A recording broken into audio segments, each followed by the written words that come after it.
Headhunter, especialista em recrutamento. E olha, acho que não tem tema talvez mais importante do que no momento como a gente está vivendo, de busca de um mercado de trabalho mais favorável, saber exatamente o que a gente deve fazer, o que a gente não deve fazer, a importância da imagem pessoal nas redes sociais, isso também interfere na nossa vida profissional. Doutora Luciana Tegon com a gente. Luciana, seja muito bem-vinda. Muito boa noite. Obrigada, boa noite. Como vai? Quer dizer que imagem social tem sim uma interferência direta no nosso futuro emprego. O comportamento na internet pode ajudar ou pode piorar a situação de um candidato. É isso? É isso mesmo.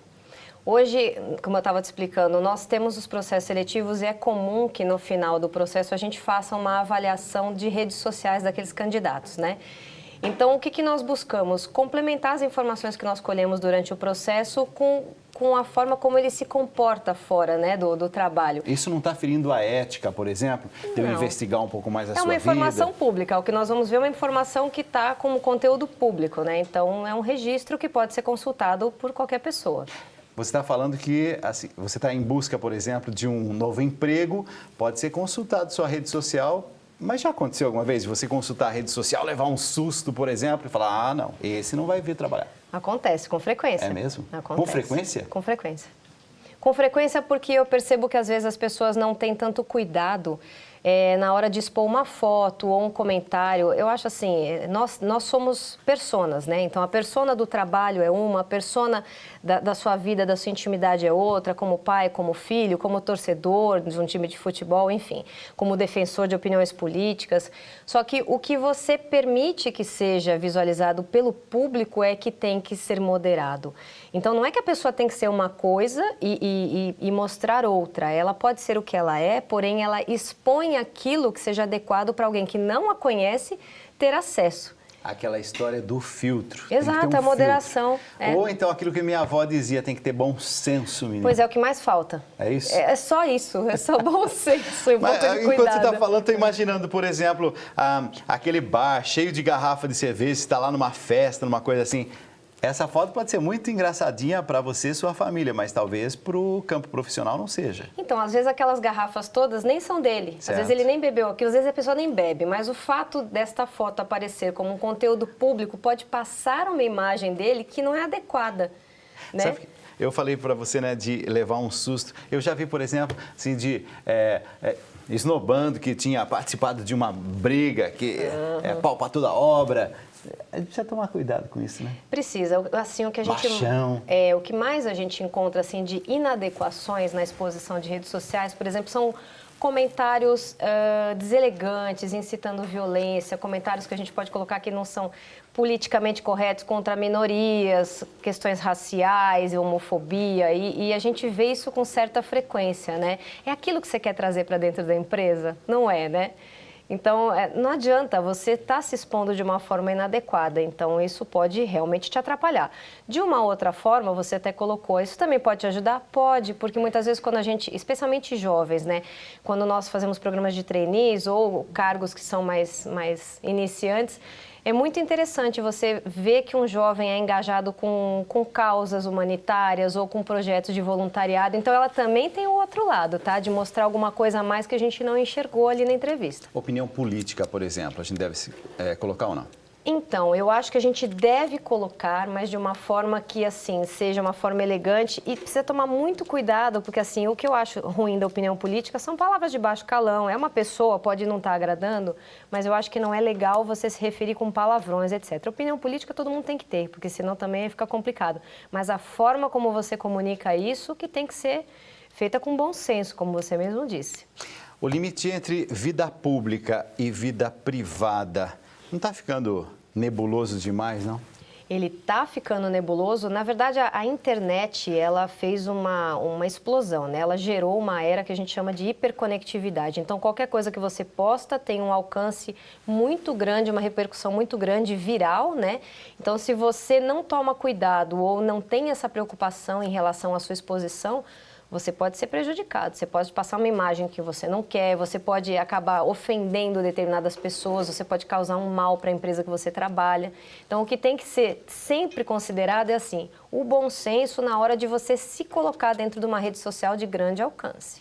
A gente, às vezes, fica assim, meio na dúvida, se deve dar um toque para um amigo. Eu tenho um amigo, por exemplo, que acho que não usa adequadamente a rede social. Coloca umas coisas que eu leio e falo, ah, meu Deus, eu compreendo, mas não é bom para ele, não é bom.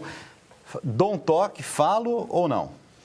Então, eu acho assim, precisa ver qual o grau de intimidade que você tem com essa pessoa. É uma pessoa que você tem essa proximidade para dar um toque? Se for alguma coisa que realmente vai fazer bem para ele, evita que ele se constranja, eu acho que é válido sim, dar um toque sutil. Como você gostaria que alguém falasse para você, se você fosse o caso? É sempre aquela coisa de se colocar no lugar da pessoa, é sempre um bom conselho, né?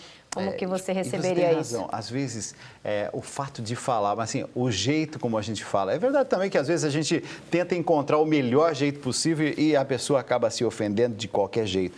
Mas, assim, vou tentar mostrar que, um conselho só, veja aí se é adequado, se não é isso? Você veja se vai causar mais mal do que bem. A ofensa é maior ou o resultado da pessoa ter conhecimento daquilo é maior? Avalie. Alguém me falou esses dias que colocou informações da empresa, mas que o chefe não gostou, porque tinha saído lá numa reunião, alguma coisa sobre a empresa, mas aquele dado devia ter ficado ali dentro e ele achou que era bacana até colocar para todo mundo e tal.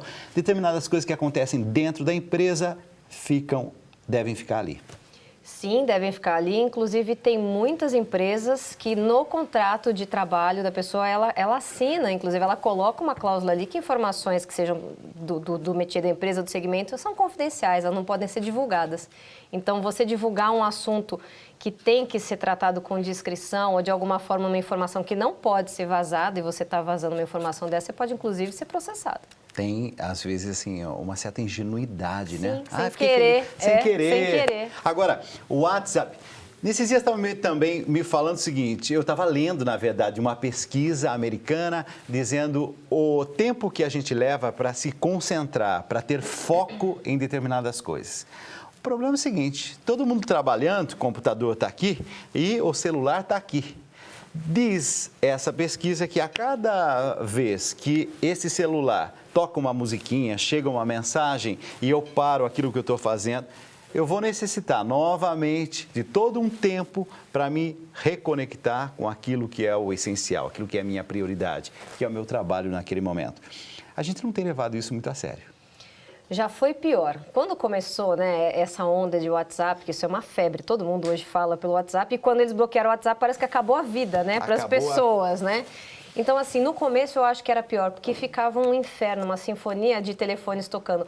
Eu percebo que isso já está mais apaziguado. Empresas têm regras mais rígidas, eu conheço várias, então não pode haver ruído nas áreas, porque hoje a gente tem pessoas alocadas em baias, 80, 90 pessoas dentro de um recinto, e se cada um for, você não consegue trabalhar. Eu tiro por mim mesma, eu não consigo ficar ouvindo tim, tim, tim, porque você precisa focar, você precisa trabalhar. Então, nas empresas, já é uma regra e já faz parte da etiqueta corporativa não ter ruído no celular. Então, hoje já está mais tranquilo, mas tem pessoas que precisam, inclusive, ser chamadas a atenção para que não deixe, né? E notificações, elas vêm a toda hora. E eu sempre falo, o seu espaço, ele tem que interagir com o espaço dos outros sem invasão. Imagina, muitas pessoas convivendo, se cada um faz aquilo que acha que pode, vir uma bagunça. Então, tem que ter regras. Vamos ajudar quem está em casa agora a fazer uma reflexão. Como é que anda a sua rede social? Seu Facebook, por exemplo, ou então como é que anda o seu Instagram? Tanto faz, Facebook, Twitter, Instagram, qualquer, ou então Snapchat, alguma coisa assim, sei lá como é que se chama. E alguém vai falar assim, mas Dalcídio, eu tenho cuidado bem. O que significa cuidar bem dessa imagem? Cuidar bem da imagem, por exemplo, se a gente entender imagem, aquilo que a gente deseja passar, você tem que entender o seguinte, desejo passar para quem? para o meu chefe, para minha mãe, para os meus amigos, para minha namorada? Então, você precisa ver qual é o canal. Ou fala, eu preciso ter um perfil básico que qualquer pessoa pode acessar e não vai ver nada que eu não quero que veja. Cuidar bem significa ter uma boa configuração de privacidade que você julgue adequada à sua exposição para não passar uma imagem ruim de você. Para as pessoas que não te conhecem terem um julgamento, poderem ter um julgamento inadequado do que você é. Entendeu? Então, assim, você tem que, todas as vezes que você vai postar uma foto, ou que você vai postar um comentário ou um post mesmo, você tem que pensar, quem eu quero que veja isso? Se o meu chefe vê isso, vai achar adequado? Se alguém da minha empresa vê isso, vai achar adequado? E classificar essas pessoas num grupo, ou enfim, para que cada uma tenha acesso aos conteúdos que efetivamente podem ter. Isso é cuidar bem de uma rede social, é ter cuidado, é ter bom senso e, acima de tudo, respeitar aquelas regras, né, que a gente falou. Comentários não ofensivos, não homofóbicos, cuidado com fotos, né? Cuidado com as marcações que as outras pessoas fazem em você em fotos. Existe uma ferramenta também lá que você pode moderar, né, essas fotos antes delas aparecerem na sua timeline. Então, hoje, o próprio Facebook, ele tem várias formas Recursos. de você se proteger do que você não quer que seja visto.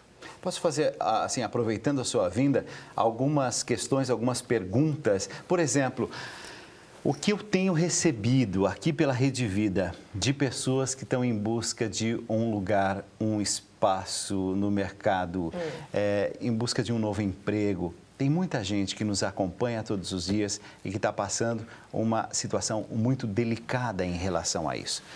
A tendência, você que está lidando com essas questões ali no dia a dia, a tendência para esse ano de 2016? Então, ontem a gente estava lendo, atualizando, já somos 11 milhões de desempregados. Isso é muito triste. O meu dia a dia, infelizmente, é lidar com todas essas emoções, né? Porque nós trabalhamos produtos de recolocação, tudo.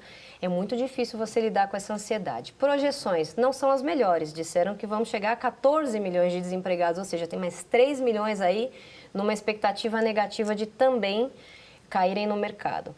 Eu acho assim, esse cenário todo turbulento, político-econômico, ele acabou, acho que assim, exasperando a todas as previsões que fizeram, né? E agora está todo mundo nessa coisa, ninguém compra nada novo, e isso faz a roda parar de girar.